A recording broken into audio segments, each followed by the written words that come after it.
Hola, analicemos ahora el reconocimiento de órganos y las diferencias que puedan existir según la técnica empleada.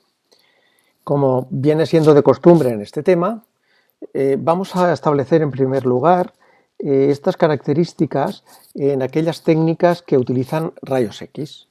Aquí tenemos un estudio de una radiografía de tórax en proyección posterior anterior, ya lo hemos visto antes, en la cual podemos identificar estructuras de distinta densidad en función del grado de absorción o retención del rayo X cuando ha atravesado cada una de estas estructuras.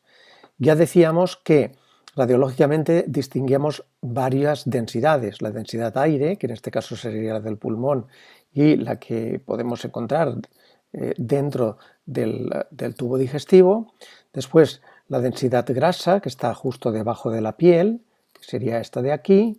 Seguimos con la densidad agua, que se correspondería pues, con una densidad gris más pálida, más blanquecina, como es esta de aquí, la del diafragma, la del contorno mamario, la de la piel, etc.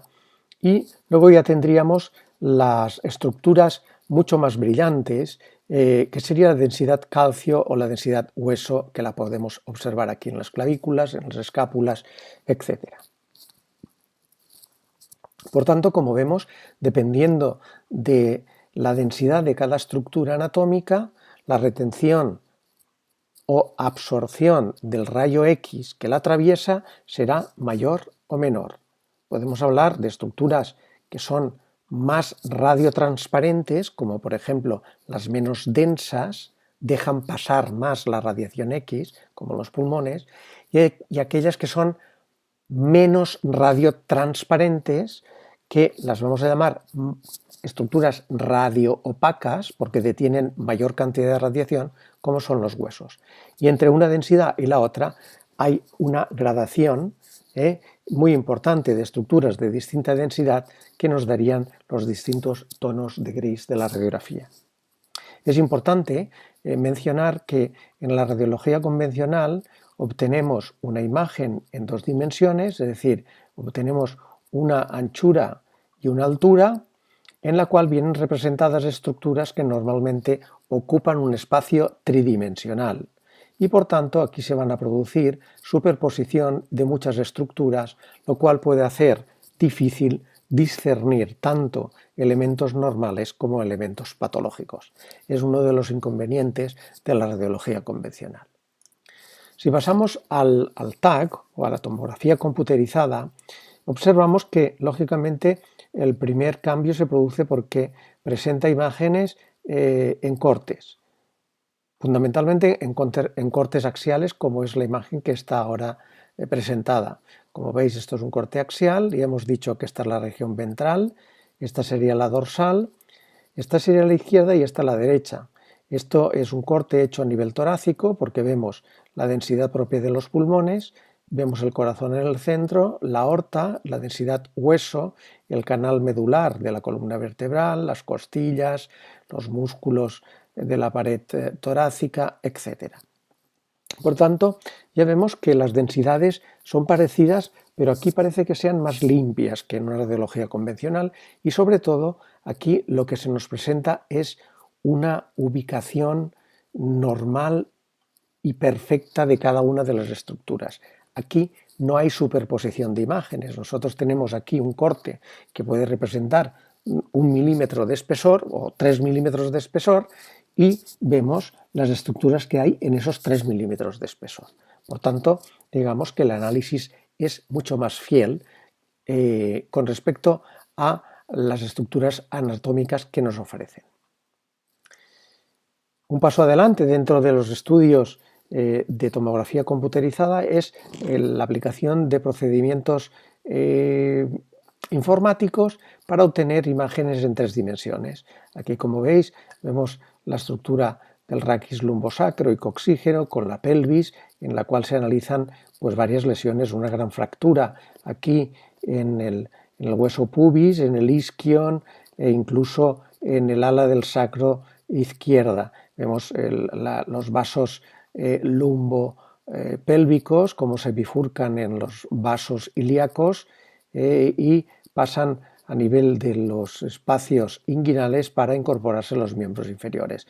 Veis que son estructuras anatómicas muy fieles, tridimensionales y de gran calidad. Lo mismo ocurre con la siguiente, en la cual vemos los dos pies, con los huesos muy bien definidos, con cualquier tipo de alteración que pueda ocurrir la podríamos ver perfectamente, y vemos la anatomía de una forma muy, muy realista.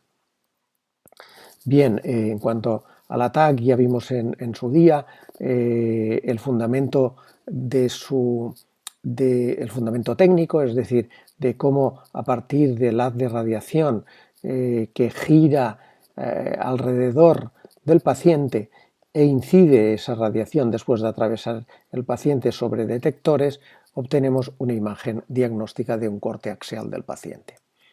Es interesante el conocer, como ya comenté al principio, que nosotros en TAC podemos seleccionar las densidades, o mejor dicho, aquellos órganos y estructuras que se encuentran dentro de un intervalo de densidades que se corresponden con lo que comentamos que llamábamos unidades Hounsfield, de tal forma que aquellos tejidos cuya densidad se aproximaba a la ósea tenía unidades Hounsfield muy cercanas a más 1000, mientras que la densidad aire era menos 1000. Los tejidos y estructuras que están muy próximos a la densidad agua sería 0. Ya a partir de esos extremos encontraríamos distintos tipos de densidades de tejido que se corresponderían con determinadas unidades Hounsfield. Por tanto, yo puedo seleccionar que el equipo me ofrezca aquellas estructuras cuyas unidades Hounsfield estén comprendidas entre más 40 y más 10 y por tanto dentro de esa ventana analizar los órganos con mucho mayor detalle. Estas son las llamadas ventanas de TAC. Bien, aquí tenemos una estructura de un corte axial de la cabeza realizada con un equipo de resonancia. La resonancia magnética, como ya apuntamos, nos da, como veis, unas imágenes mucho más anatómicas, nos da mucha definición de las estructuras del sistema nervioso central, como son la distinción entre sustancia gris, que sería esta periférica de los pliegues cerebrales, y la sustancia blanca que ocupa esta zona media o intermedia entre otros acúmulos de sustancia gris que está aquí en el centro y la periférica. Por tanto, es una técnica, es un equipo que se utiliza para obtener imágenes de calidad del sistema nervioso central, tanto encefálico como médula espinal, y también, como dijimos en su día, para el estudio del aparato locomotor en cuanto a los tejidos blandos que lo rodean.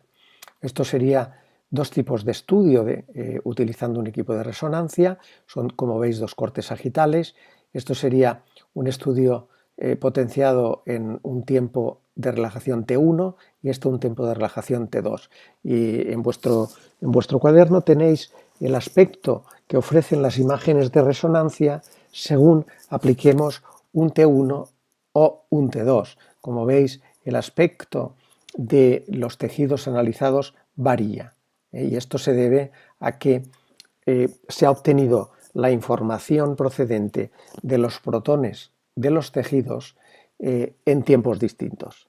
Y por tanto, la energía recibida es distinta y por tanto la forma de las imágenes varía. Ya veis que aquí en T1 la sustancia gris cerebral se ve oscura, la blanca se ve clara, en cambio en el T2 vemos la sustancia gris brillante blanca y la sustancia blanca la vemos oscura. Aquí, en este caso, vemos el líquido, la densidad líquida negro, que es esto de aquí, y esto de aquí, que sería líquido cefalorraquídeo, y en este caso lo vemos blanco brillante, que sería aquí, aquí y aquí.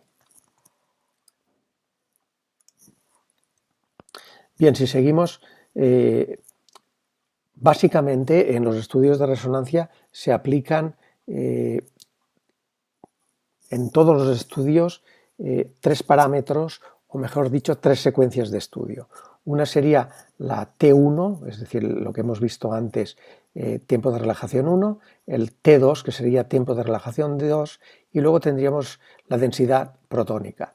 La densidad protónica, como veis aquí, nos da un aspecto distinto al que hemos observado anteriormente, como por ejemplo T1 y T2. ¿Veis? Aquí aparece como más difuminado.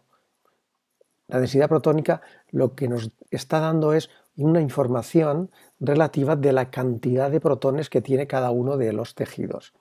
Y aquí podemos apreciar los distintos tonos de gris, blanco, negro que ofrece los tejidos utilizando la densidad protónica.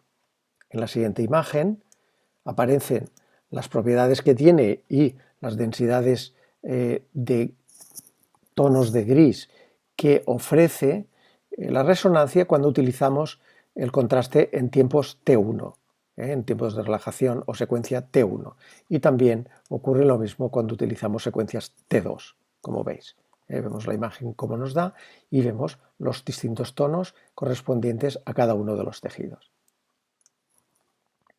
En cuanto a la ecografía, pues lógicamente hay muchas diferencias, es decir, la imagen es un poquito más compleja, nos debemos de acostumbrar en primer lugar a ver muchas imágenes de ecografía para poder reconocer los órganos estudiados en anatomía descriptiva y topográfica y saber ubicarlos y sobre todo aprender a estudiar y a entender los cortes, puesto que en los estudios de ecografía los cortes que podemos practicar se realizan en cualquier plano del espacio.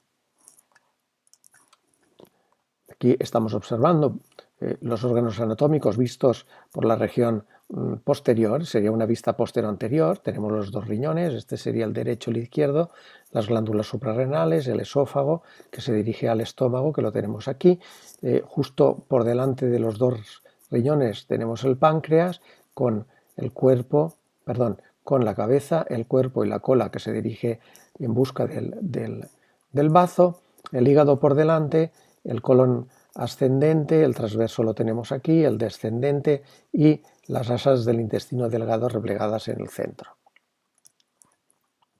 Imágenes de ecografía que, insisto, estas son simplemente como curiosidad, ya que hasta que no entremos en detalle a estudiar la anatomía, pues y a ver imágenes anatómicas de ecografía nos resultará un poco complicado.